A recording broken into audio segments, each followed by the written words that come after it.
Good evening all and welcome to the 21st episode of the Huddy Hui. Who would have thought we got to 21 episodes, Adam? Absolutely extraordinary, Brad, and looking forward to the night out on Saturday to mark that momentous occasion, and hopefully our guest won't arrest us on Courtney Place. Well, hopefully not. She keeps people in line on the weekends on her shift work as a police officer, and also she is a rugby referee here in Wellington. Our guest tonight is Monique Dalley, and it's just fitting that we've got Monique on here on the Huddy Hui tonight because this weekend is the Wellington Women's Gala Day. All the Wellington women's teams are playing, and Monique, thank you for coming on the Huddy Hui. Tell us about the importance and the growth of women's rugby, not only just in Wellington but around New Zealand. I mean, obviously it's hugely important. I'm a big one for equity everywhere around the world in terms of work environments and sport environments and everything like that. And I mean, just last week, we saw, I think it was last week anyway, I get a bit muddled with the shift work, but we saw one of my good friends, Maggie Kogaroa, refereeing the first women's Super Rugby game. So just to have that as a huge momentous occasion. But I guess there's been some things highlighted from that by the likes of Chelsea Alley, just kind of showing behind the scenes about what all these pretty amazing women are, putting in effort-wise to kind of get to that level. They're all working full-time jobs and stuff like that alongside, playing Super Rugby games and being semi-professional rugby players. So it's pretty commendable, really. Tell us about how you got involved in rugby refereeing, and from earlier discussions, you were previously played the sport of handball. Yeah, I mean, I've kind of done a few things sport-wise in my life. Handball was probably one of the bigger ones. I used to got into it at high school, and then played for my country, both indoor handball and then beach handball as well. So that was pretty cool, and managed to kind of try my hand at refereeing in that as well. So I've always kind of enjoyed refereeing, and I guess it was literally just an opportunity on Facebook where someone posted that they were in need of referees, and I'd played a couple of games of rugby myself, not very good, but decided to kind of pick up the whistle and give it a go. Never really looked back. So yeah. Tell us more about handball, because that's a unique sport that not a lot of people know a lot about. Yeah, it is an Olympic sport, but one that's not really common in New Zealand. We, for whatever reason, I don't know why we had it at high school, might have been one of the NZQA kind of standards back then. But I got into it probably because netball was a bit soft for me and I needed a bit more aggression, but rugby probably in the scheme of things was probably a bit too far for me. So it was just a real nice middle ground. Where did you go to school? Wellington Girls College. And tell us about your other activities at school. You mentioned that you played rugby as well. What were your other interests at high school? Yeah, I mean, I didn't pick up rugby until I was out of high school and played a couple of games for Auries. Got knocked out in my first, nailed it. But other than that, high school, I guess I was real keen on my sciences, and mainly, I guess when I find one thing that I enjoy, I tend to kind of focus on it. So started off with netball and then kind of got a bit over that, found handball, and that took up most of my time. So yeah. The national handball team, how do they rank in the world? We as women probably, I'm not sure where we rank numbers wise, but we're not kind of on that world circuit. The highest I managed to go with it was to a developing nations tournament, and that was held in Bulgaria. So that was kind of where we sat. We had Senegal, Bulgaria, Guadeloupe, which is in South America, Uzbekistan, and then us. So a real different group of people. And what did they teach you? Lots of different things. It was a really cool experience. It was just a massive learning curve. We got pretty much smoked in every game, but the whole thing was pretty cool. So take us back to the beginning of refereeing. What was your first game, and what motivated you to start in the first place? My first game was an under 55s game at Onslow College. I can't quite remember the teams. I think Wellington College might have been one of them. One of the dads was also a referee, but he was the father of one of the players, and he was hugely helpful that first game because I was extremely nervous. I guess I've always liked to challenge, and having played a couple of rugby games, figured it wasn't for me, but knowing that I was actually all right and I backed myself in terms of refereeing, I thought maybe the whistle was a better way to go rather than continuing down that playing career. And of course, Monique, your refereeing career has taken you to many places. And tell us about the time you were in the national squad, and what was that environment like? Yeah, I mean, it was a privilege, huge privilege to be a part of the national squad. Unfortunately, contract didn't get renewed. I got pumped through the ranks quite quickly, and I was on a TV game within 5 months of picking up the whistle. So I wouldn't change anything. Like it was a huge experience. I really enjoyed kind of all of that exposure. But I guess it's actually been kind of nice to have a bit of a step back with starting the new job, being on shift work. It's been good to be able to take that step back and slowly kind of work my way back into things as I'm doing now. But the national squad on the whole was really, really cool. Just be cool to see us resourced, I guess, as well as the players are. But yeah, we'll see. Can you explain more about how the national squad works? How does the selection process work, and what did they tell you when you were cut? So in terms of the selection process, I'm not 100% sure on what it is now, because I understand that the national squad as a whole has kind of it got disestablished last year because of COVID and budget restrictions. But how I got kind of into it, I guess, was that I had a local coach that then worked in with some of those higher level national talent ID people. And from there, they kind of come and watch you, and then you just progress up the ranks through that way. In terms of getting cut, so my main reason for getting cut was that I took away from it was just rugby knowledge. And to be fair, like I'd only played a couple of games, and although I've grown up watching it my whole life, just that kind of game awareness and just knowing how the game works is definitely one of my work ones, I guess. Let's test your rugby knowledge. Which rule is the rule that you would change and why? And what do you think about the game in terms of the differences between men and women? A rule that I would change is probably only because it always, for whatever reason, confuses the hell out of me. The sideline touch and touch rule, with the plane of touch, whether, if you're jumping from inside to outside, whether the ball's out or in first, it's just so confusing. And I think that rule's changed a lot of times as well. So it's probably the one that I would change. Sorry, what was your second question?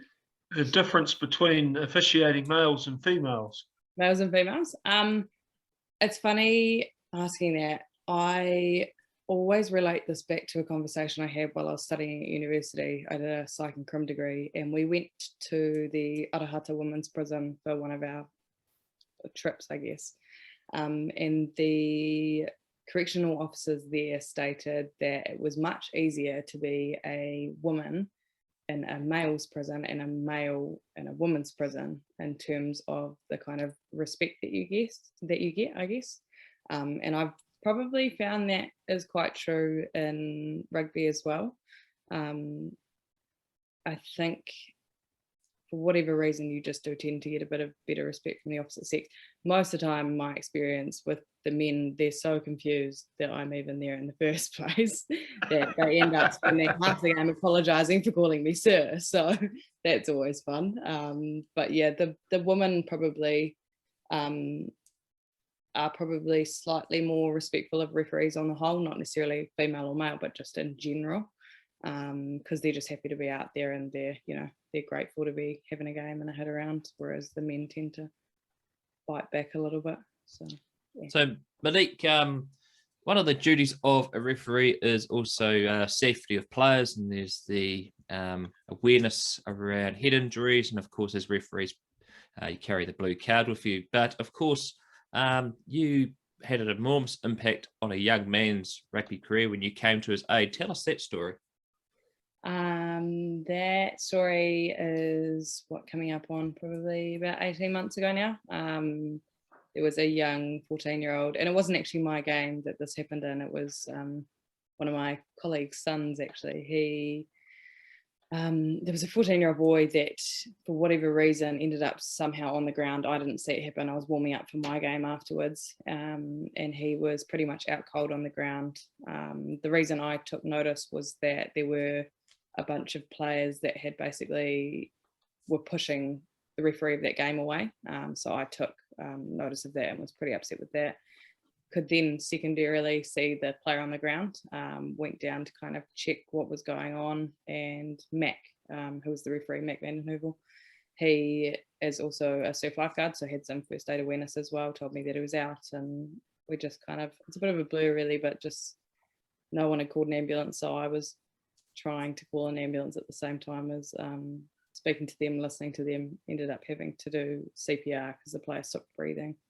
But thankfully, ambulance were pretty quick and got there pretty much within probably 5 to 10 minutes and took over. And yeah, no, he suffered nothing but a punctured lung and a bit of a broken rib, I think. Hopefully not due to what I did, but hey, better that, and he's still around. And have you been in touch with the young lad since it happened? Pardon? Have you been in touch with the young lad since it happened? Yep, no, I have. I kind of lost touch more recently. I think his family is probably involved in areas that probably conflict a little bit with my job. But so I haven't really managed to keep too much contact. His father actually said to me, when I was still kind of in contact in the recent future, after he was like, make sure you don't have your phone number, my phone number in your phone. And I was like, oh yeah, it's in my work phone, but I can get rid of it. So yeah, no, I still kind of see him around and about, but he seems to be doing pretty well. Tell us about some of the personalities in Wellington Rugby from a refereeing perspective. Who are the hardest men and women to handle? Who are the ones that give you the most joy? And what are some of the more amusing incidents that have happened? The ones that give me the most joy are probably the likes of the people that have just been in the game for a very long time.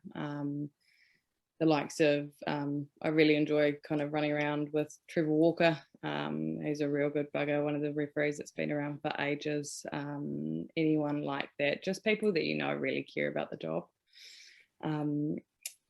The other kind of people, it is good to see more and more women out there. It's hard. I think we don't really have any females showing up to our Monday night meetings for refereeing, so I'd love to see more of them. But yeah, we'll work on that slowly but surely. In terms of some of the funnier moments, most of them are when I get knocked off my feet. That's always entertaining, and watching that back on replay, you're like, oh, there's some that I managed to get out of quite well, but others not so much.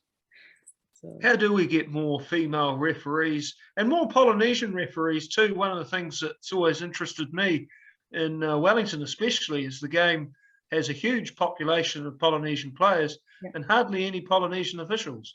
Yeah, no, you're quite right. There are a few kind of up in those higher levels, like Amani. He's been up in those higher levels, but there aren't too many. You're right. There's probably similar levels of females to, I guess, Polynesian referees. In terms of females, I don't know, honestly. I can see Auckland at the moment are doing a bit of a social media drive, which is awesome. I think we should probably do more of that. I myself have always kind of thought that school kids are quite influential.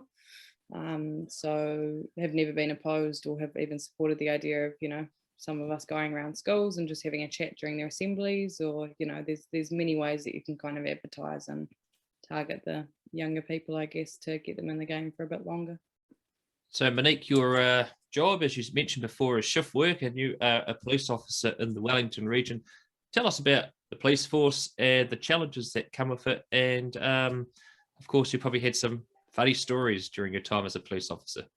Yeah, always funny stories. It's always interesting when I'm out on a Saturday night, I guess, and I see people from, I guess, my personal side of life out and about, whether it's, good, bad or ugly. The shift work makes, I guess, refereeing quite hard in terms of timing wise. But it's good fun. The funny stories are probably, honestly, people ask me this all the time and I couldn't even tell you because there's so many and they all just kind of blend into one another. Honestly, off the top of my head, I probably couldn't even think of one. Today was a pretty mundane day, but I'll be out and about on Saturday night because I'm on walkabout Friday, Saturday night. So we'll see how that goes. Yeah, Let's talk about the women's comp and the Gala day, which is coming up on Saturday. What's been your impression of the women's competition this year? Auries appear to be streets ahead of anyone else at the moment. Yeah. I mean, they've been strong for a number of years now. Both them and Norths have really been the top contenders, but they, by all accounts, smashed Norths by the looks of things the other day. And they do seem to be streaks ahead of everyone else. In terms of the other teams, I went along to an OBU training a little while ago, and they're going through a bit of a refresher phase, I think, at the moment, just with they've lost a number of key players, which I think they're actually pretty supportive of because they've seen them go out to other kind of, not smaller clubs, but I guess slightly the ones that are normally in that kind of second tier. So they've lost Tamsin Newton out to Paraplum and another couple of people to different places, which I think is really great for the wider tournament. So it will be interesting to kind of see how those other teams play out by outside of Auries, I guess. So Monique, refereeing numbers a little bit low this year, and of course college rugby starting up this year. What are some of the challenges facing refereeing in Wellington at the moment? And as you mentioned before, we could go around and see the schools and get more young people in, but it's a challenging world out there at the moment. Yeah, it is. You're right. I think someone was saying at the meeting the other night that we had 60 referees, which is well below numbers since I've even started reffing in the last kind of 4 years or so. And so absolutely screaming out for numbers. In terms of getting more, I don't really know how to fix the problem, but I guess there is issues around retainment in terms of, I guess, sideline stuff, dealing with coaches and stuff, and just that respect thing. Like I've said that I would never ever ref football, as in soccer, because of the abuse that those referees cop, and I, for one, don't stand for it. I've yellow carded a player before for telling me to F off. She was the captain, and actually it's just inappropriate. And I think referees are starting to kind of back each other up on that and actually, enforce that kind of thing, because at the end of the day, we volunteer our time, as do they, but we're there to enjoy it as much as they are, and we just want to make sure that there is a good game on the day. We're not going to get things right all the time, and I guess the main thing is we don't need to be abused for that by 30 people on the pitch, plus all the people on the outside of the pitch. The abuse thing is, some of the sideline stuff has been getting worse, I reckon, over the past wee while, but hopefully with sideline protocols changing a little bit again this year, it'll rein it in a bit, but yeah, it's hard to tell. Well, Monique, it's been fantastic having you on the Huddy Hui tonight. All the best for Saturday and your refereeing this year. Thank you. Thanks for having me. Thank you very much. Well, what a fascinating chat there with Monique Dalley, talking about refereeing as a female, but also the challenges in the game of refereeing. And of course, we are well and truly short of referees here, not only in the Wellington region, but around the country. But we definitely do need them out there in the middle of the paddock. Absolutely. What a thrill to talk to Monique Dalley. And she mentioned Maggie Cogger-Orr. She did a tremendous job of that Blues Chiefs game on Saturday. That was a tremendous match, which the Chiefs won by 39-12. The Blues were in the contest for the first hour, but then the Chiefs forwards overwhelmed the home team, and Liz Elder, the Black Ferns captain and the skipper of the Chiefs, appropriately scored the last try. And it was interesting to hear Monique refer to Chelsea Daly's post today, Chelsea Alley's post rather, and some of the challenges that emerged for Chelsea in her professional rugby life. Well, Liz Elder, she has been a rodeo rider. She's worked in a casino, and last year she was pregnant and had a child, 3 months later came back and played for Bay of Plenty in the Farah Palmer Cup. And she was being tested by the Waikato High Performance crowd for athletic possibilities for pregnant women and then women coming out of pregnancy. So what an extraordinary thing to do to advance the athletic possibilities of a woman by putting herself through a highly advanced, highly risky program to improve her performance and collect research which will improve the performance of other athletes. Well, exactly right. Fascinating story, Adam. And Fountain Knowledge, of course, you've done some fantastic work gathering facts and figures about the history of the Black Ferns recently. And we've already talked about that on previous Huddy Huis. But of course, if you want to give refereeing a go, give 0800 referee a call. They desperately need them here in Wellington, particularly with school rugby and Grady games starting this weekend. But more importantly, Adam, it's one of the reasons why we had Monique on the show tonight is because it is Women's Gala Day here in the Wellington region tomorrow on Saturday. And of course, Oriental Rongotai women's team continuing on their fine form. But in Division 2, Parramatta Plympton have won 3 games in a row by massive scores. And as Monique mentioned before, Tamsin Newton is out there at Parramatta Plympton and making a massive difference to the team. She's a superb athlete. She was a New Zealand cricketer and last year was basically the Pride's best player in an otherwise disappointing Farah Palmer Cup campaign. She can cover first 5, second 5, centre and fullback. She's got an educated right boot, good vision and searing speed. Parramatta Plympton are unbeaten, and in the last round on McBain Shield Day, they face Huddy Hui Marist in what will be a fixture that potentially decides the first round of the second division. In the first division, Oriental Rongotai streets ahead. Petone, who hosts the day, all the teams playing at the recreation ground this Saturday, and unfortunately Petone have Auries, who are an intimidating prospect. Last Saturday, they defeated Marist and Pats 89-15. And Aisha Letiainga is back in business. She scored 6 tries in that game. She scored 4 in her first outing against Norths. She now has 142 tries in 57 games. So if you want a reason to go to Gala Day for women, Aisha Letiainga is a pretty good one exclusively. But of course, there are plenty of other fine players on display and a good initiative to have all the women in one place. It means that they can socialise together afterwards, and it means that fans who aren't so familiar with the women's game can explore the entire recreation ground and get an overview of the competition, which is a little bit one-sided, but there's still some very exciting players.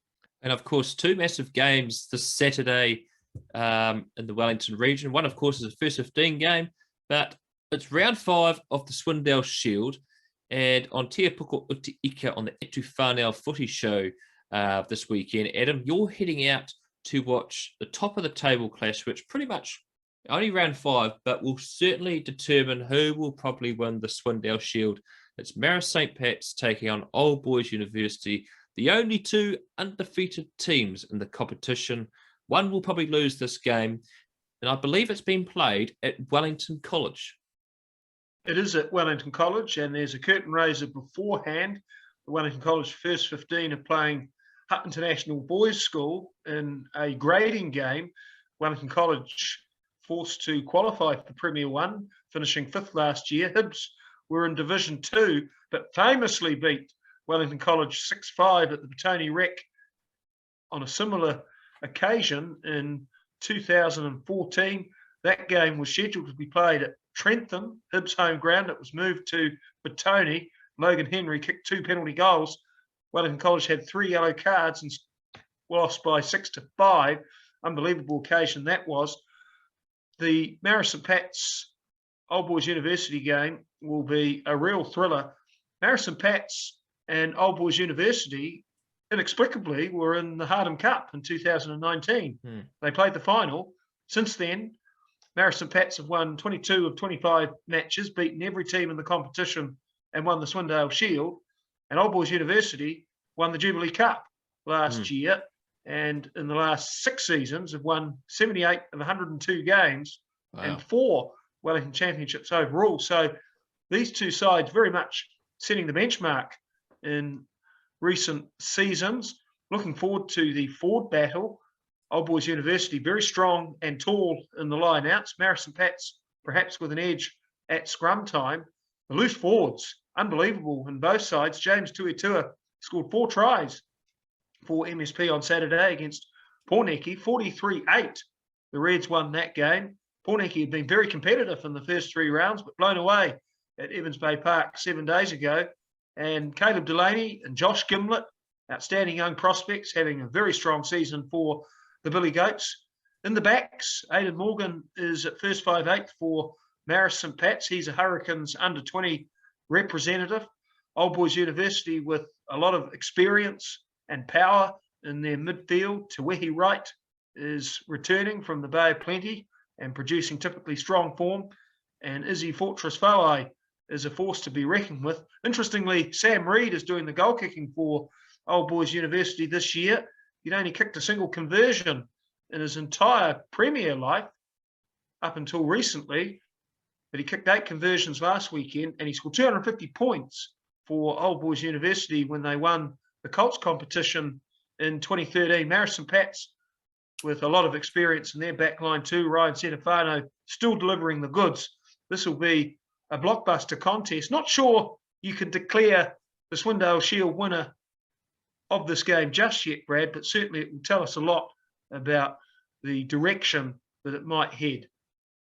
Oh, exactly right. The referee for that game is Colin Tapohi, who's had a milestone this week himself. Him and his partner Joe are expecting their first child, so congratulations to Colin and Joe.